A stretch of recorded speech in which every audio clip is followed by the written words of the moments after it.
Tiga. Bismillahirrahmanirrahim. Assalamualaikum warahmatullahi wabarakatuh. Waalaikumsalam warahmatullahi wabarakatuh. Selamat siang Bapak dan Ibu yang berbahagia. Siang. Selamat siang, Bu. Baik, pertama-tama marilah kita panjatkan puji syukur kehadiran Allah Subhanahu wa Ta'ala karena telah memberikan rahmat, kesehatan, dan keselamatan sehingga kita dapat berkumpul di ruang kelas online pada siang hari ini. Adapun topik yang akan kita bahas pada hari ini yaitu tentang asesmen formatif dan sumatif. Perkenalkan saya, Diani, yang akan bertugas sebagai moderator pada hari ini. Saya akan membimbing jalannya diskusi kita ini. Baiklah, untuk tidak memperpanjang waktu, kita langsung saja memulai diskusi kita hari ini dengan penyampaian materi yang akan dibacakan oleh Ibu Purnama. Kepada Ibu Purnama, dipersilahkan. Ya, terima kasih Bu Diani. Baiklah, di sini saya akan memaparkan tentang asesmen formatif dan sumatif.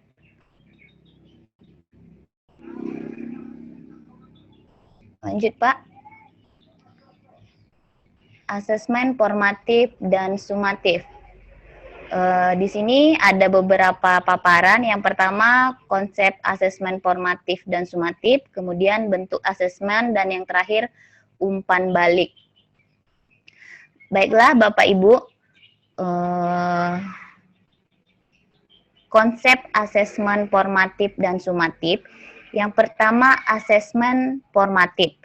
Asesmen formatif ini adalah metode evaluasi yang dilakukan untuk evaluasi proses pemahaman murid, kebutuhan pembelajaran, dan kemajuan akademik selama pembelajaran. Asesmen formatif membantu pembelajaran murid dan memberikan umpan balik yang berkala dan berkelanjutan. Bagi murid, asesmen formatif berfungsi untuk membantu murid mengidentifikasi kekuatan dan aspek yang perlu dikembangkan.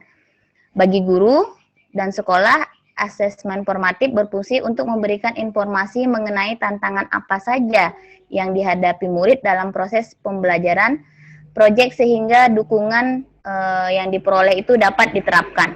Kemudian yang kedua adalah asesmen sumatif. Yang mana asesmen sumatif ini adalah metode evaluasi yang dilakukan akhir pembelajaran. Asesmen sumatif sering memiliki taruhan tinggi karena berpengaruh terhadap nilai akhir murid sehingga sering diprioritaskan murid pada asesmen formatif. Kemudian yang terakhir, umpan balik dari asesmen hasil akhir ini, sumatif, dapat digunakan untuk mengukur perkembangan murid untuk memandu guru. Di sini saya akan menerangkan asesmen formatif terlebih dahulu. Kembalikan ke slide yang awal tadi, Pak. Asesmen sumatif dan formatif ya. Asesmen formatif ini biasanya kita gunakan pada saat proses pembelajaran. Jadi pada saat proses pembelajaran itu sedang berlangsung. Jadi dia di tengah-tengah kita sedang mengajarkan. Jadi untuk kita mengetahui seberapa paham siswa tersebut tentang apa yang telah kita paparkan.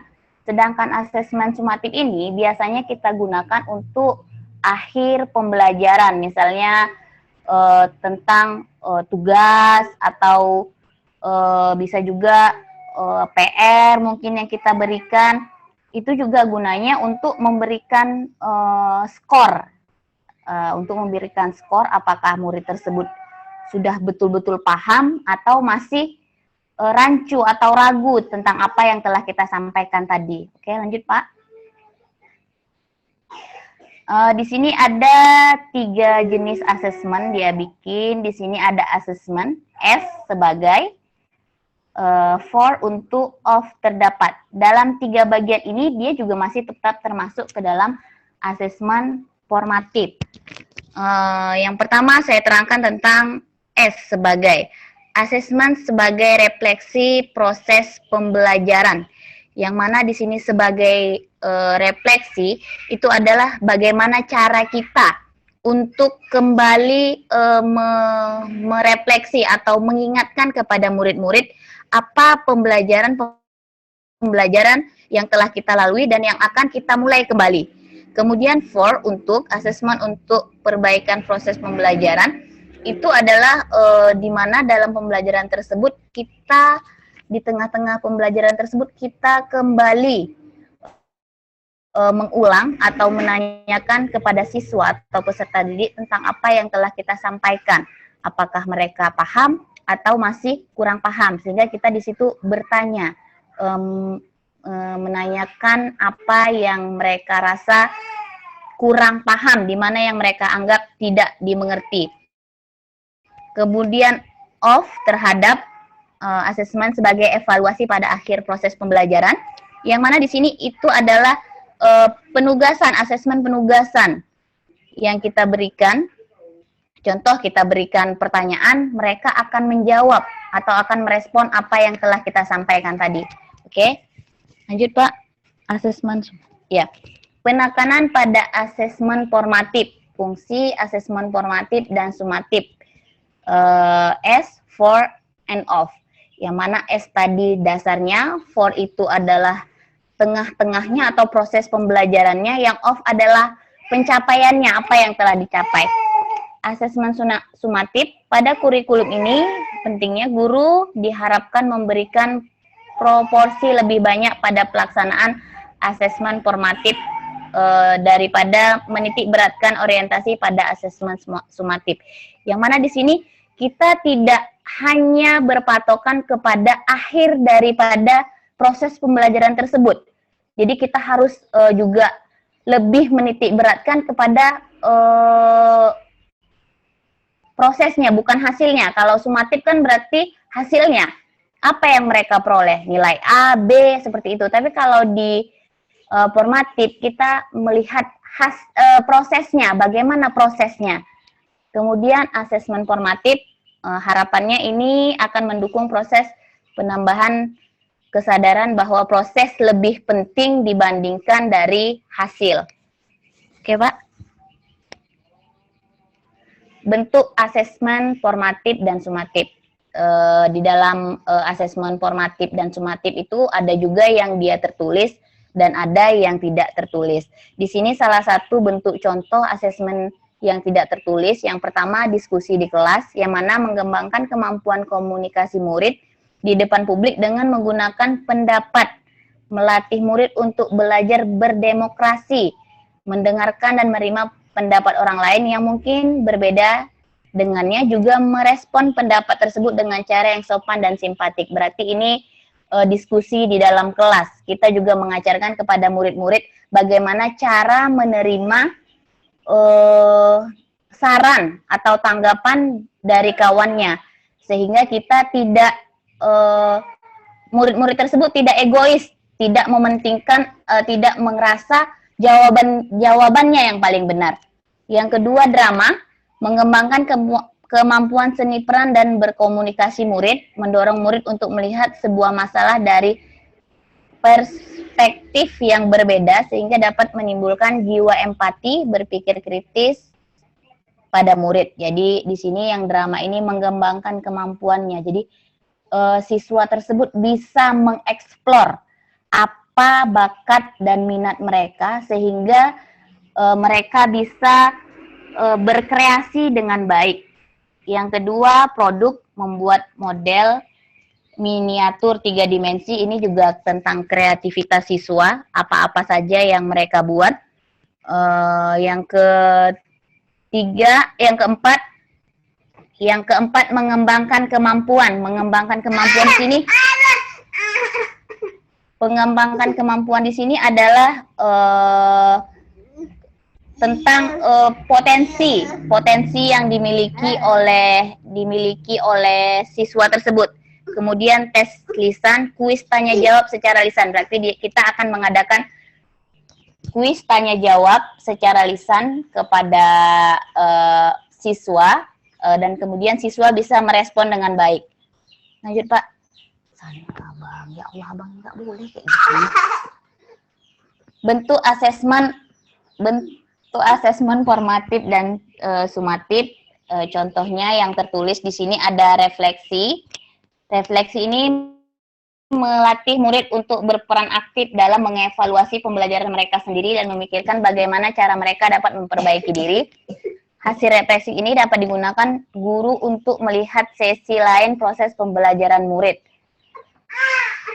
Kemudian esai, mengasah keterampilan menulis akademis murid, seperti mengembangkan argumen atau menyajikan. Yang ketiga, jurnal, melatih kemampuan murid untuk mengorganisasi dan mengekspresikan ide pemikiran mereka dalam bentuk tulisan. Biasanya tulisan dengan bahasa yang kurang formal sehingga memberikan murid beberapa berpikir kreatif, menjadi alat untuk murid merefleksikan pengembangan mereka secara kesinambungan. Yang keempat, poster, ya itu poster, gambar-gambar. Yang terakhir adalah tes tulis. Ya Pak. Lanjut Pak. Umpan balik. Mengapa umpan balik penting? Umpan balik ini merupakan kumpulan informasi bagaimana seorang melakukan sesuatu kegiatan. Umpan balik biasanya berisi hal baik yang sudah dilakukan, hal yang butuh diberikan, hal yang bisa dikembangkan untuk aktivitas selanjutnya. Kemudian umpan balik. Umpan balik. Yang pertama, umpan balik. Umpan balik itu adalah cara kita bertanya kepada murid bagaimana murid tersebut bisa menjawab atau menanggapi apa yang sudah kita tanyakan, kemudian bisa kembali menjawab atau merespon dengan baik. Oke, Pak?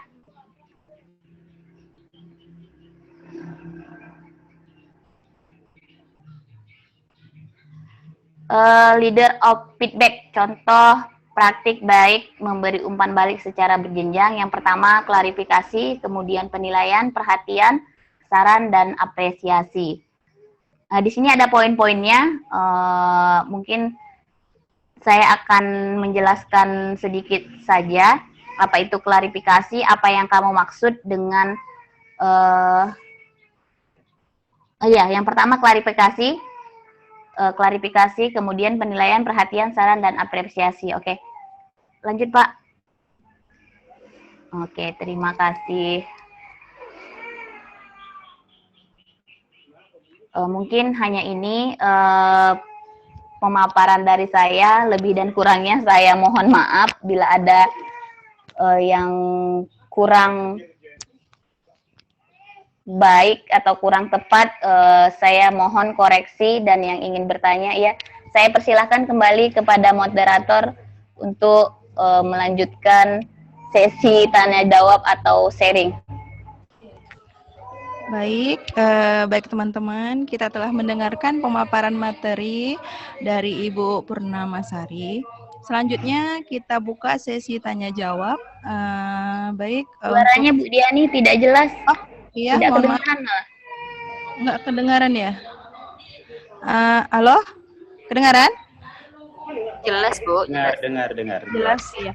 Baik, teman-teman, kita telah mendengarkan pemaparan materi dari Ibu Purnamasari. Selanjutnya kita buka sesi tanya jawab. Tak dengar, Bu, tak dengar. Untuk sesi tanya jawab, saya persilahkan kepada rekan-rekan semua, Bapak Ibu yang ingin bertanya, dipersilahkan mengangkat tangan dan membuka mic-nya. Saya persilahkan. Ada yang ingin bertanya? Bertanya, Bu. Baik, silakan Pak Jati, mic saya kok nggak dengar ya nih? Kurang dengar suaranya.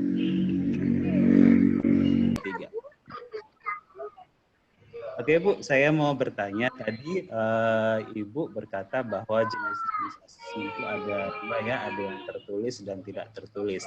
Nah, saya mau menyoroti yang tertulisnya.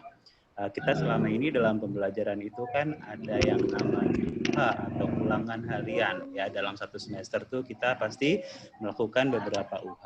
Yang pertanyaan saya adalah UH itu tergolong dalam asesmen formatif atau asesmen sumatif? Itu saja Bu, terima kasih. Baik, silakan Ibu Purnamasari menjawab pertanyaan dari Pak Jati. Iya, Bapak Ibu yang lain mana tahu ada yang ingin menjawab. Oke, atau saya yang akan menjawab. Baiklah, di sini saya akan mencoba untuk menjawab dari pertanyaan Pak Jati tentang apakah UHA itu termasuk ke dalam asesmen yang mana? Formatif apa sumatif seperti itu ya Pak? Baik, saya akan mencoba menjawab. UHA itu termasuk ke dalam asesmen formatif. Kenapa asesmen formatif? Karena UHA tersebut adalah proses di mana kita ingin mendapatkan maksudnya gini, bagaimana kita melihat kemampuan siswa tersebut. Apakah dia sudah mampu atau belum? Kalau dia belum mampu kan kita akan mengadakan kembali misalnya remedial atau kita akan kembali mengulang lagi, bertanya lagi di mana yang mereka anggap tidak paham. Sedangkan kalau asesmen sumatif ini adalah hasilnya, Pak. Jadi kalau kita sudah memperoleh hasil, jadi tidak ada lagi remedial atau ulangan kembali untuk hasil yang sudah kita peroleh, itu yang sumatif. Kalau yang formatif tadi kita masih bisa mengadakan evaluasi kembali. Jadi kalau ulangan tersebut saya rasa itu masih ke dalam proses asesmen formatif. Begitu Pak. Oke. Atau yang lain mungkin Ibu yang lain ada yang bisa menambahkan atau yang ingin memaparkan. Ya boleh, Ibu Eva ada yang mau ditambahkan atau gimana Ibu Eva?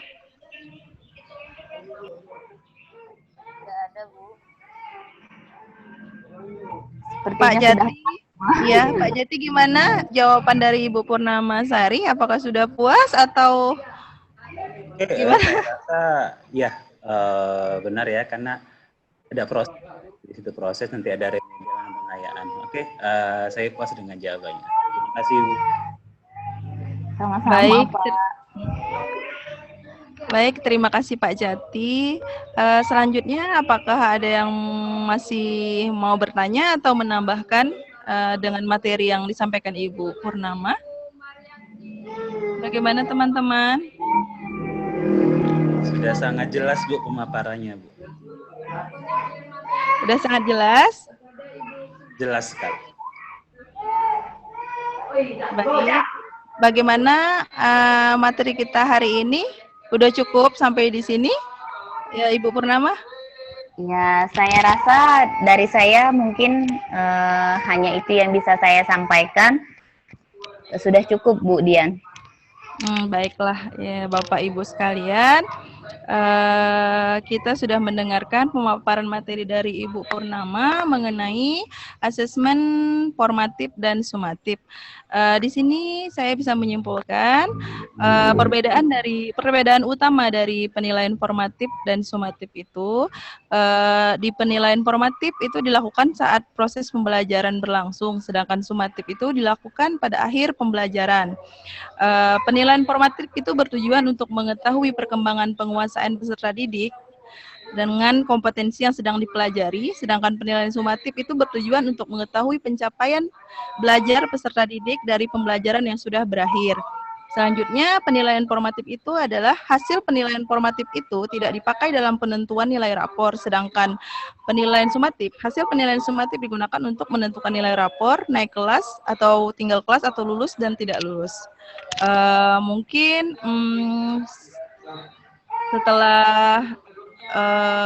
setelah pemaparan materi dan sesi tanya jawab, kita akhiri diskusi kita pada siang hari ini terkait materi asesmen formatif dan sumatif. Saya sebagai moderator memohon maaf atas kesalahan kalau ada salah kata dan salah penyampaian. Marilah kita beri tepuk tangan untuk diskusi kita hari ini. Terima kasih. Assalamualaikum warahmatullahi wabarakatuh. Waalaikumsalam warahmatullahi wabarakatuh.